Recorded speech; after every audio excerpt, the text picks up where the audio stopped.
اس programme کے اخراجات جو اسمر منسٹریز کے دوست اور پارٹنرز ادا کرتے ہیں۔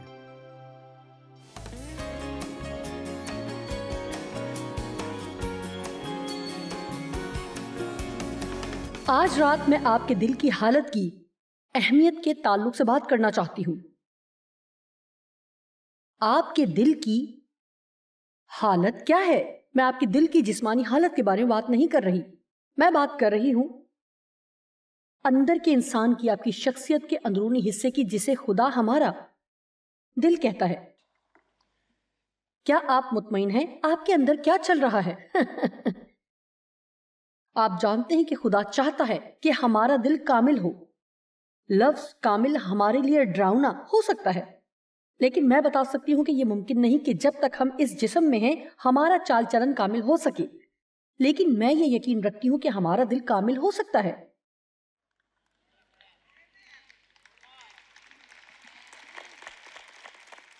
آپ کو بھی یقین نہیں، لیکن کوئی بات نہیں، یہ بڑھتے جانے سے کامل ہوتا ہے، بڑھنے سے۔ ابھی ہم میں سے کوئی بھی کامل نہیں، لیکن ہم بڑھ سکتے ہیں۔ مجھے ایمانداروں سے پیار ہے۔ میں اس بات پر یقین نہیں رکھتی کہ جس لمحے ہم نئی پیدائش حاصل کر لیتے ہیں تو خدا کو ہماری زندگی میں کسی قسم کی دلچسپی نہیں رہتی۔ کئی سالوں تک میں ایک بدحال مسیحی رہی ہوں، آمین، لیکن مجھے خوشی ہے کہ ہم جو کہ خدا کے فضل سے بچائے گئے ہیں۔ خدا ہمارا خیال رکھتا ہے، وہ لوگوں کو بھیجتا ہے کہ ہمارے ساتھ کام کریں، ہماری مدد کریں تاکہ ہم وہ زندگی حاصل کریں جس کے لیے یسوع نے اپنی جان دی تھی۔ میں چاہتی ہوں کہ آپ وہ زندگی حاصل کریں جس کے لیے یسوع نے جان دی تھی۔ پولس کہتا ہے، میں اس چیز کے پکڑنے کے لیے دوڑا جاتا ہوں جس کے لیے مسیح یسوع نے مجھے پکڑا تھا۔ یسوع اس لیے موا تاکہ ہمیں اپنے مقصد کے لیے پکڑے۔ اب ہمارا رویہ ایسا ہونا چاہیے کہ ہم ان چیزوں کو پکڑیں جن کے لیے اس نے مجھے پکڑا ہے۔ میں بڑھوں گی۔ یہ رویہ ابلیس کو پاگل کر دیتا ہے۔ للکار کر کہیں کہ میں بڑھوں گی۔ مجھے یہ پسند ہے۔ فلپیوں 3 12 آیت میں پولس کہتا ہے، یہ غرض نہیں کہ میں پا چکا یا کامل ہو چکا ہوں، میں ابھی نہیں پہنچ سکا۔ کیا کوئی اس مقام پر پہنچ کر یہ سکھانا چاہے گا؟ میں ابھی نہیں پہنچ سکی، میں غلطیاں کرتی ہوں، حقیقتاً میں اس مقام پر ہوں، اور مجھے خوشی ہے کہ خدا مجھے قائل کرتا ہے کہ میں نے کچھ غلط کیا ہے۔ مجھے نہیں یاد کہ جب کبھی کچھ غلط ہو جانے پر مجھے قائلیت ملی ہو تو میں خود کو نڈھال محسوس کروں۔ او خدایا، کیا کوئی شخص اتنی غلطیاں کر سکتا ہے؟ آپ ایسا محسوس نہ کریں کہ جب خدا آپ کی غلطی کی نشاندہی کرتا ہے تو آپ کو خوش ہونا چاہیے اور خدا کا شکر کریں، کیونکہ وہ ہمیں ہمارے گناہ میں چھوڑ نہیں دیتا۔ سب سے برا جو ہمارے ساتھ ہو سکتا ہے وہ یہ ہے کہ خدا ہمیں تنہا چھوڑ دے۔ تنبیہ کرنا خدا کی محبت کا نشان ہے۔ جو ہم نے غلط کیا ہے اس کے لیے جب خدا ہمیں تنبیہ کرتا ہے یا پاک روح میں قائل کرتا ہے تو آپ کو ہرگز یہ کہنا نہیں چاہیے، ایسا نہ سوچو، ایسا نہ کرو، خود غرضی نہ کرو، کنجوسی نہ کرو، تلخ نہ ہو، حسد نہ کرو۔ غرض جب خدا کسی بھی گناہ کے بارے میں قائلیت دے تو ہمیں کہنا ہے کہ خداوند تیرا شکر ہو کہ تو مجھ سے اتنا پیار کرتا ہے کہ جب تک میں غلطی سدھار نہیں لیتی تو مجھے نہیں چھوڑتا۔ آمین۔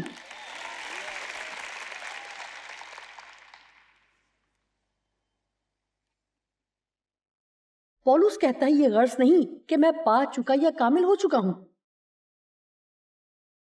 بلکہ اس چیز کے پکڑنے کے لیے دوڑا جاتا ہوں جس کے لیے مسیح یسوع نے مجھے پکڑا تھا۔ افسیوں 4:15 میں لکھا ہے کہ ہمیں ہر طرح سے بڑھنا ہے، ہر چیز میں، محبت کے ساتھ سچائی میں، قائم رہ کر، ہر چیز میں سچ بول کر، سچائی سے عمل کر کے، سچائی میں زندگی گزاریں، محبت میں بڑھیں، ہر طرح سے بڑھیں۔ مسیح یسوع جو سر ہے، جو حق ہے، یہ سچ ہے، اس میں ہوتے ہوئے ہر چیز میں بڑھیں، یہ سچائی ہے۔ خدا کا کلام ہی سچائی ہے۔ جو کچھ فضولیات ہمارے ارد گرد اس دنیا میں ہو رہی ہے اس کے بارے میں ہم صبح بات کریں گے۔ یہاں زمین پہ ہمارے ارد گرد کئی طرح کی برائیاں ہیں لیکن ان میں کوئی سچائی نہیں۔ آپ جانتے ہیں، آپ کامل سچائی کے بارے میں جانتے ہیں لیکن پھر بھی سچائی نہیں ہے۔ میں بتانا چاہتی ہوں کہ سچائی کچھ چیزوں کا نام نہیں جس کا انحصار لوگوں کی سوچ پر ہے. سچائی کی فطری خصوصیت یہ ہے کہ صرف ایک ہی بات سچ ہو سکتی ہے. آمین. اگر ہم خدا کے کلام پر یقین نہیں رکھتے تو کس کی بات پر یقین کریں گے؟ کیا اس سے بڑھ کر کوئی چیز افضل ہے جس کی بنیاد پر ہم اپنی زندگی گزاریں؟ آپ کو اس کا یقین ہونا چاہیے.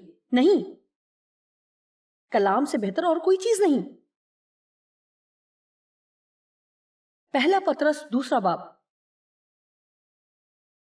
میں پہلی آیت سے شروع کرتی ہوں. میرے پاس حوالہ جات کی بہتات ہے. پس ہر طرح کی بدخواہی، چھوٹی سے چھوٹی اور معمولی سی بھی نہیں، ہر طرح کی بدخواہی اور سارے فریب اور ریاکاری اور حسد اور ہر طرح کی بدگوئی کو دور کر کے، کبھی کبھار حسد میری زندگی میں داخل ہو جاتا ہے اور پھر میں یہ کہتی ہوں کہ اے خداوند، میں اپنی زندگی میں اس کو برداشت نہیں کر سکتی. میں خود کو حسد کرنے سے روکتی ہوں. مجھے کسی دوسرے کی چیز نہیں چاہیے. شکر گزار ہونے کے لیے تو نے مجھے بہت کچھ دے رکھا ہے. آپ کو ابلیس سے لڑنا ہوگا. آپ کو ابلیس سے لڑنا ہوگا.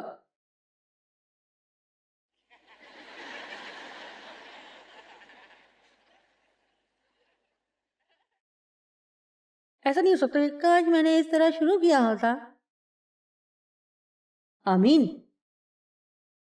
آسمان کی بادشاہی میں زور ہوتا رہا ہے اور زبردست اسے چھین لیتے ہیں. ہر طرح کی بدگوئی کو دور کر کے نوزاد بچوں کی مانند خالص روحانی دودھ کے مشتاق رہو تاکہ اس کے ذریعے سے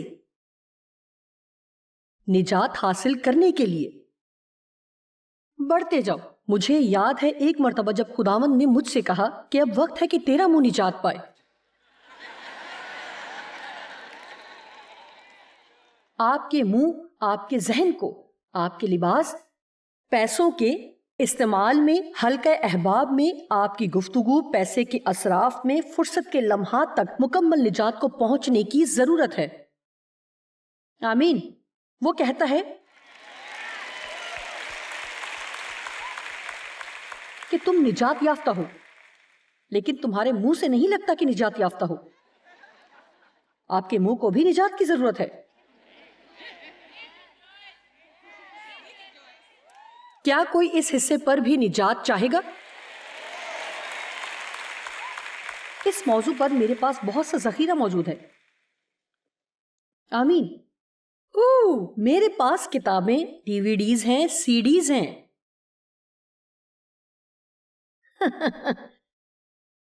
بڑھیں. تیسری آیت. اگر تم نے خداوند کے مہربان ہونے کا مزہ چکھا ہے. تیسری آیت کو پہلی آیت ہونا چاہیے تھا کیونکہ میرا خیال ہے کہ ان سب باتوں کا بنیادی مقصد یہی ہے.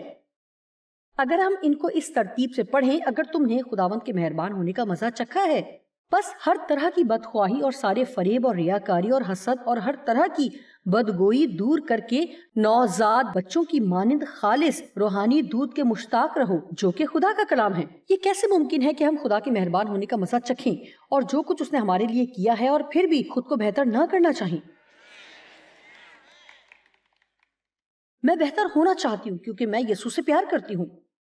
مجھے ہر روز صرف اس لیے بہتر نہیں ہونا تاکہ میں آسمان پر جا سکوں. میری نجات کی بنیاد میرے ایمان پر ہے. لیکن اگر آپ کا ایمان حقیقی ہے، اگر یہ حقیقی ہے، اگر ہم واقعی نئے سرے سے پیدا ہوئے ہیں، حقیقتاً اگر خدا ہمارے دل میں رہتا ہے، تو یہ ممکن ہی نہیں کہ ہم پہلے جیسے رہیں. یہ بھی ممکن نہیں کہ نئے سرے سے پیدا ہوں اور پھر بھی تبدیل نہ ہونا چاہیں.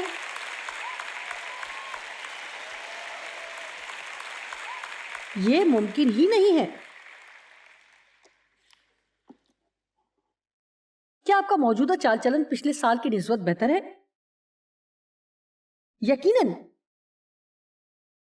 پچھلے سال 2012 میں میں یہاں تھی، تو کیا آپ پچھلے سال کی نسبت زیادہ بہتر ہیں جب میں یہاں تھی؟ ہم بڑھ رہے ہیں. کاش میرا شوہر سامنے آ کر آپ کو بتائے کہ میں کس قدر بہتر ہو گئی ہوں. خداوند رحم کرے. 48 سال کی ازدواجی زندگی میں میرا خیال ہے کہ ڈیو 20 مختلف عورتوں کے ساتھ شادی کر چکے ہیں کیونکہ میں تو مسلسل بدل رہی ہوں. اور یہ بتانے کی ضرورت نہیں کہ اگلے سال آپ کی شادی کس سے ہوگی. جوائس مائر کا 42واں رخ.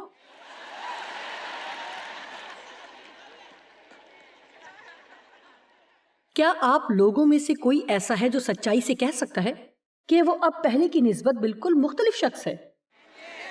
اپنے ارد گرد دیکھیں. ہم نہ تو پاگل ہیں اور نہ ہی سب جھوٹے. اس لیے اس شاندار کلام میں کچھ تو ایسا ہے جو لوگوں کو بدلتا ہے.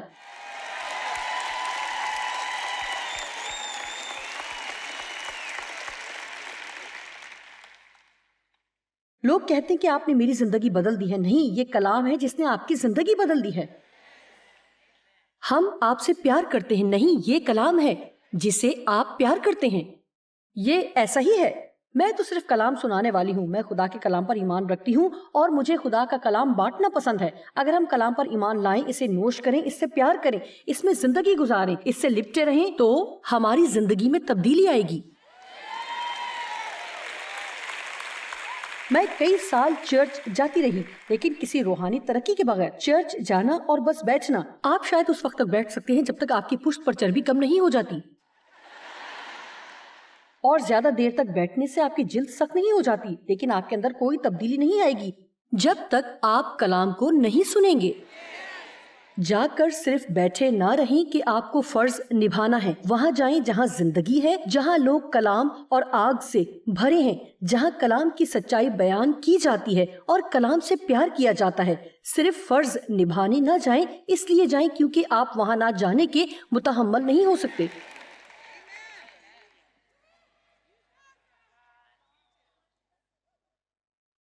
اگر میں چلی گئی تو شاید میری دادی مجھ پر غصہ ہو.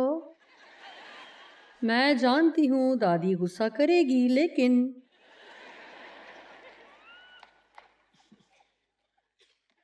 اس سے کوئی فرق نہیں پڑتا کہ آپ کس چرچ میں جاتے ہیں.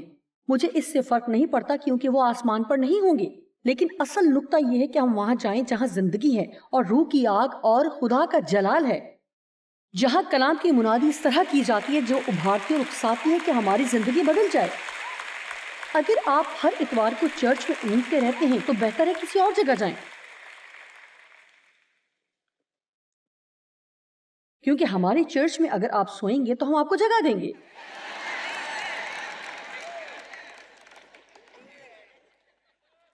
یسوع کی تعریف ہو. اب کلام کا وہ حصہ آنے والا ہے جو میرا بہت ہی پسندیدہ ہے. عبرانیوں 5:12. وقت کے خیال سے تو تمہیں استاد ہونا چاہیے تھا، مگر اب اس بات کی حاجت ہے کہ کوئی شخص خدا کے کلام کے ابتدائی اصول تمہیں پھر سے سکھائے، اور سخت غذا کی جگہ تمہیں دودھ پینے کی حاجت پڑ گئی ہے. بچے دودھ سے شروع کرتے ہیں اور پھر اگلا قدم سخت اور ٹھوس غذا کھلانا ہے. آمین. اور آخر کار دودھ کی بوتل اور پیمپر اور دل بہلانے والی چیزوں کا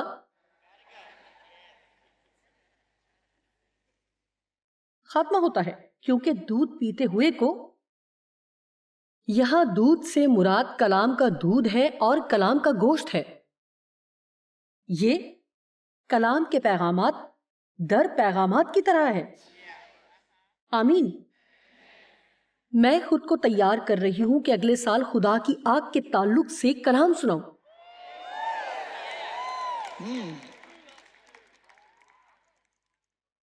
یوحنا نے کہا کہ یسوع تمہیں پاک روح اور آگ سے بپتسمہ دے گا. ہم آگ کے بارے میں زیادہ کلام نہیں سنتے، کیونکہ اگر خدا کی آگ کے بارے میں کلام سنایا جائے تو شاید ہر ہفتے لوگوں کی تعداد کم ہونا شروع ہو جائے.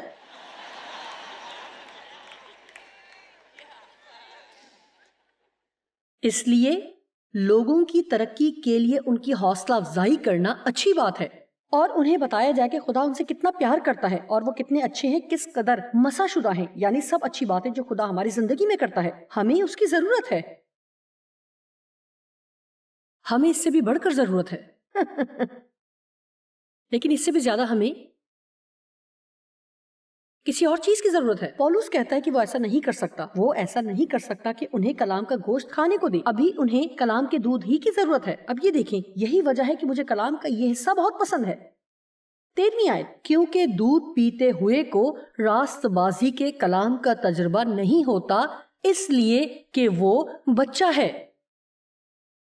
دوسرے لفظوں میں وہ نہیں جانتے کہ مسیح میں ان کا کیا مقام ہے، وہ عدم تحفظ کا شکار ہوتے ہیں، وہ مسیح میں خدا کی راست بازی کے طور پر اپنی قدر و قیمت نہیں جان پاتے، اس لیے جب کبھی وہ کوئی سخت کلام سنتے ہیں جو ان کے چال چلن پر انگلی رکھتا ہے تو وہ روحانی عدم تحفظ کا شکار ہو جاتے ہیں، اس لیے انہیں مسلسل اچھا محسوس کروانے کی پولس کو ضرورت پڑتی ہے۔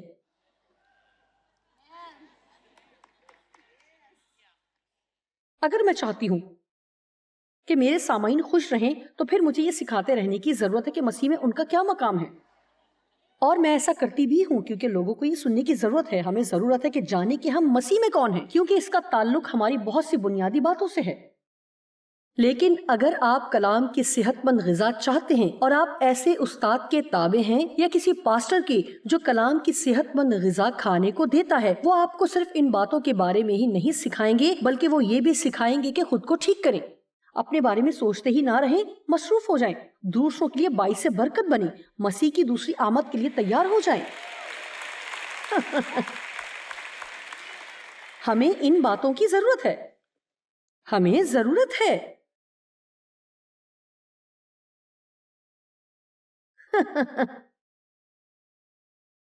اگر کوئی مجھ سے پوچھے کہ آپ کے خیال میں کلیسیاؤں کا سب سے بڑا مسئلہ کیا ہے، تو میں ہمیشہ کہتی ہوں اور کہتی رہوں گی کہ ہمیں بالغ ہونے کی ضرورت ہے، بالغ ہونے کی ضرورت ہے۔ آپ کی مرضی کے مطابق کام نہ ہو تو آپ غصے میں آ جاتے ہیں، شکایت نہ کریں کیونکہ آپ نے تو بہت دعا کی ہے اور کچھ بھی نہیں ہوا، جو آپ چاہتے تھے وہ کسی اور کو مل گیا۔ خدا نے مجھے کوائر میں جانے کا موقع نہیں دیا، خدا نے مجھے پرستش کروانے کے لیے کیوں نہیں چنا؟ نہیں، میں بہت برا ہوں کیونکہ خدا نے مجھے نہیں چنا، اس لیے میں یہ چرچ چھوڑ رہا ہوں۔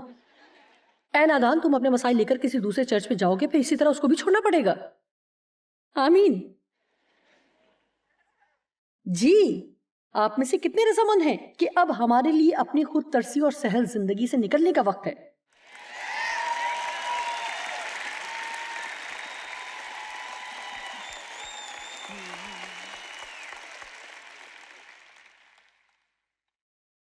وقت کے خیال سے تو تمہیں استاد ہونا چاہیے تھا۔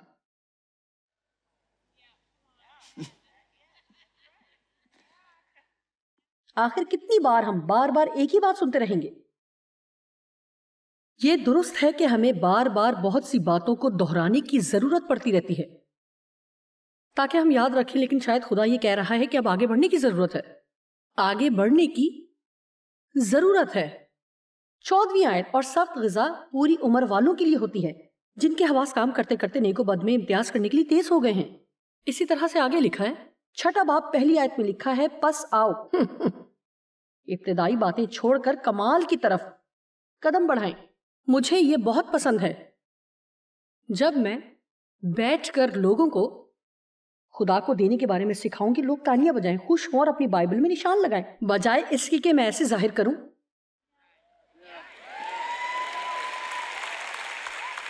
کہ میری توجہ لوگوں کی جیب پر ہے۔ یعنی یہ مطلب ہوا کہ میں نے تو یہ کتاب نہیں لکھی،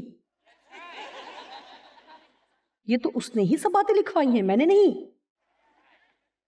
آمین۔ میرا خیال ہے کہ اکثر استاد اور خادموں کے لیے یہ مشکل ہوتا ہے کہ جو کچھ لوگ سننا ہی نہیں چاہتے انہیں وہ سکھایا جائے، اس لیے اس ہفتے میں جو کچھ بھی سکھاؤں گی میں چاہتی ہوں کہ آپ مسکراتے رہیں۔ اگر ہم ہمیشہ بڑھنا چاہتے ہیں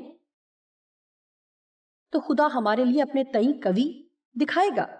آج کے پیغامات کے 7 نکات میں سے ہم 2 کو فتح کر چکے ہیں۔ تیسرا، کامل دل رکھنے والا شخص مکمل طور پر وفادار رہتا ہے۔ سب کہیں سارے، یہ تو چھوٹا سا لفظ ہے لیکن اس کے معنی بہت بڑے ہیں۔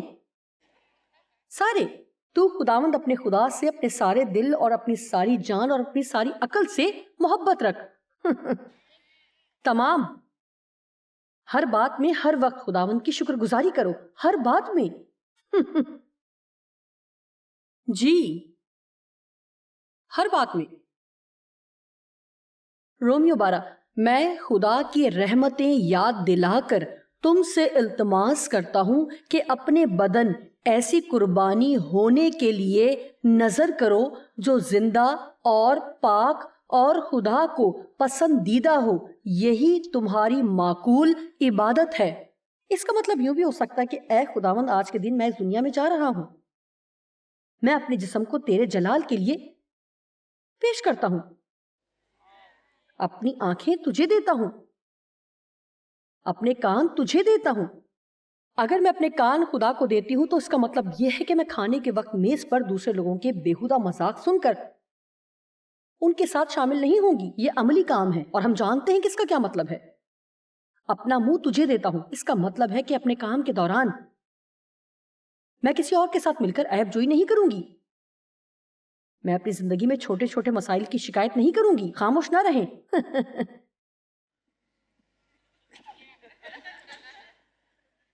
ہاں میں جانتی ہوں، خاموش نہ رہیں۔ آپ سوچ رہے ہیں کہ خدایا اب تو کچھ بدلنا پڑے گا۔ آپ چنیدہ امت، شاہی کاہنوں کا فرقہ ہیں، آپ خدا کے چنے ہوئے خاص لوگ ہیں۔ اس نے ہمیں تاریکی میں سے نکال کر نور میں شامل کیا ہے۔ مجھے کلام کی یہ آیات بہت پسند ہے، پیدائش 11 کی 31 اور 32۔ تارا نے اپنے بیٹے ابرام کو اور اپنے پوتے لوط کو جو ہاران کا بیٹا تھا اور اپنی بہو ساری کو جو اس کے بیٹے ابرام کی بیوی تھی ساتھ لیا، اور وہ سب کسدیوں کے اور سے روانہ ہوئے کہ کنعان کے ملک میں جائیں۔ یہ وعدہ کی سرزمین تھی، لیکن سب کہیں لیکن جب ہاران تک آئے اور وہیں رہنے لگے۔ کلام کا یہ حصہ میرے لیے حیران کن ہے۔ میرا ایمان ہے کہ خدا نے ابرام سے پہلے تارا کو بلایا تھا کہ وہ کنعان کے ملک کو روانہ ہوں، جیسا ابراہم کو کہا تھا، لیکن تارا وہیں رہنے لگا اور وہاں نہیں گیا جہاں اسے جانا تھا۔ سنیں اگلی آیت غور سے سنیں۔ اور تارا، صرف انہی آیات میں تارا کا ذکر ہے، اس کے بعد اس کا کوئی ذکر نہیں۔ تارا کی عمر 205 برس کی تھی اور اس نے ہاران میں وفات پائی۔ تارا کی کہانی ختم۔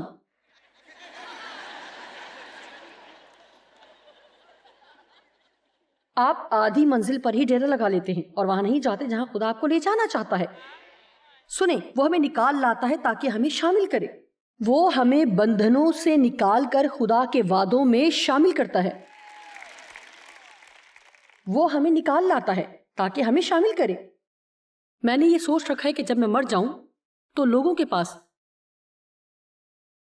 میرے بارے میں کہنے کو کچھ ہو، اس سے بھی زیادہ جب جوائس 95 سال تک زمین پر رہی اور مر گئی۔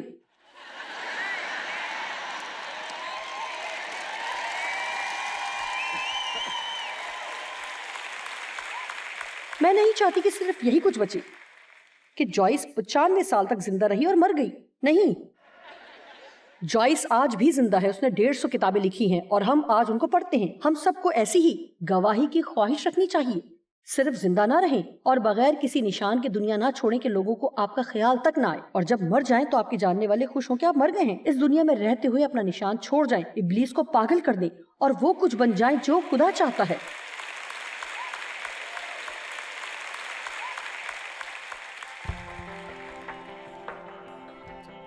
یاد رکھیں کہ آپ کی دل کی حالت نہایت اہم ہے۔ کامل دل ہونے کا مطلب یہ نہیں کہ آپ کا چال چلن کامل ہو گیا ہے۔ کامل دل کی خصوصیت یہ ہے کہ روحانی طور پر بڑھتے رہنے کی خواہش رکھے۔ جب آپ ایسا کریں گے تو آپ خدا سے توقع رکھ سکتے ہیں کہ آپ کے لیے اپنے تئیں کوی دکھائے۔